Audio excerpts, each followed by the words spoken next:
So guys, என்னோட ஐசியன் Goa super show காம்படிஷனுக்கு இன்னும் 92 days தான் இருக்குது. இதுதான் என்னோட கரண்ட் கண்டிஷன் வைஸ் எல்லாமே பக்காவாக ஃப்ளோவாகவே போயிட்டு இருக்கு. மார்னிங் எழுந்தோடனே எம்டி ஸ்டொமக்கில் வெயிட் செக் பண்ணிட்டு இன்னைக்கு ரெஸ்ட் டேனால பொறுமையாக பிளாக் காஃபியை குடிச்சிட்டு இந்த வீக்குக்கு தேவையான ஃபிஷ் எல்லாம் வாங்க போயிட்டேன். அங்கேயே கட் பண்ணி க்ளீன் பண்ணி அப்பா கிட்ட கொடுக்க சொல்லிட்டு நான் நடக்க ஆரம்பிச்சிட்டேன். நடக்கிறப்ப தான் அங்கே ஜேசிபி வச்சு ஏதோ பண்ணிட்டு இருந்தாங்க. சரி, நான் அதை கொஞ்ச நேரம் மெய் மறந்து பார்த்துட்டு அப்புறம் பார்த்தா டைம் ஆயிடுச்சுன்ட்டு திரும்ப என் ஃப்ரெண்டோட நடக்க ஆரம்பிச்சிட்டேன்.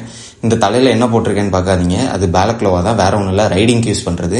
பட் நம்ம ஊரில் அடிக்கிற வெயிலுக்கு எவ்வளோ சீக்கிரம் கருவோன்னு நமக்கும் தெரியாது. ஷோ அப்போ கொஞ்சம் பக்காவாக இருக்கணுன்றதுக்காக இப்போவே கொஞ்சம் ப்ரொடெக்டிவாக இருக்கேன். அதை முடிச்சுட்டு வீட்டுக்கு வந்து 12K ஸ்டெப்ஸ் கவர் ஆயிடுச்சு.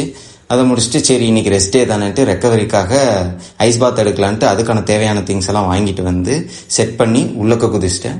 குதிக்கிறப்போ மட்டும்தான் எனக்கு செம ஃப்ரீசிங்காக இருந்தது. பட் மற்றபடி மற்றவங்க எல்லாரும் கொடுத்த ஹைப் அளவுக்கு அவ்வளோ ஃப்ரீசிங்காலாம் இல்லை. என்னால் 6 minutes ஈச்சுன்னு 2 சிட்டிங் உட்கார முடிஞ்சிச்சு.